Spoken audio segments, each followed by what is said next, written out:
പിറ്റേ ദിവസം രാവിലെ 4:30ക്കുള്ള വണ്ടിക്കാട്ടോ ഞാൻ തിരിച്ചു പോണത്. കുറ്റിപ്പുറത്തു നിന്നായിരുന്നു ബസ് ബുക്ക് ചെയ്തിട്ടുണ്ടായിരുന്നത്. അവിടെ നിന്ന് കയറി കിടന്നുറങ്ങിയ ഞാൻ പിന്നെ എണീക്കുന്നത് തൃശ്ശൂർ എത്തിയപ്പോഴാണ്. ഏകദേശം ഒരു 6 മണിയോട് കൂടിയിട്ടാണ് തൃശ്ശൂർ എത്തിയത്. ഈ സമയമാണെങ്കിലും അവിടെ എന്തൊരു തിരക്കാണെന്നറിയോ, ഭയങ്കര തിരക്കായിരുന്നു. പിന്നെ ഞാൻ കിടന്നുറങ്ങി. പിന്നെ ഞാനൊരു പെരുമ്പാവൂർ കഴിഞ്ഞിട്ടാണ് എണീറ്റാൽ പിന്നെ ഉറക്കം വരില്ല. പിന്നെ സ്ഥലം എത്താത്ത എന്താണെന്ന് ഓർത്ത് ഇങ്ങനെ ഇരിക്കുമായിരിക്കും. എന്തായാലും വെയിലില്ലാത്തത് കൊണ്ട് ഭാഗ്യമായി, ഇല്ലെങ്കിൽ ഞാൻ ആ വിൻഡോ സീറ്റിലിരുന്ന് ആകെ കരിഞ്ഞുണങ്ങി പോയേനെ. അങ്ങനെ അധികം വെയിറ്റൊന്നും ചെയ്യാതെ ഞാൻ മൂവാറ്റുപുഴ എത്തിയിട്ടുണ്ടായിരുന്നു.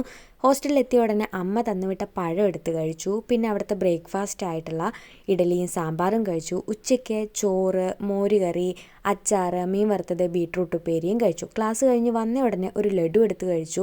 പിന്നെ ക്രീം ബണ്ണും കഴിച്ചു. അപ്പോൾ ഇതേ മീനു ന്യൂഡിൽസ് ഉണ്ടാക്കി കൊണ്ടുവരുന്നു. ഇതെല്ലാം കഴിച്ച് വയറ് നിറഞ്ഞിരിക്കുമ്പോൾ നമ്മുടെ മിട്ടു ലക്ഷദ്വീപ് സ്പെഷ്യൽ ആയിട്ടുള്ള ബിസ്കോത്തിയപ്പം കൊണ്ടുവന്നു. അതും കൂടി കഴിച്ച് ഞാൻ വേഗം കിടന്നുറങ്ങി. വീഡിയോ ഇഷ്ടപ്പെട്ട ലൈക്ക് ചെയ്യാനും സബ്സ്ക്രൈബ് ചെയ്യാനും മറക്കല്ലേ. ടാറ്റാ.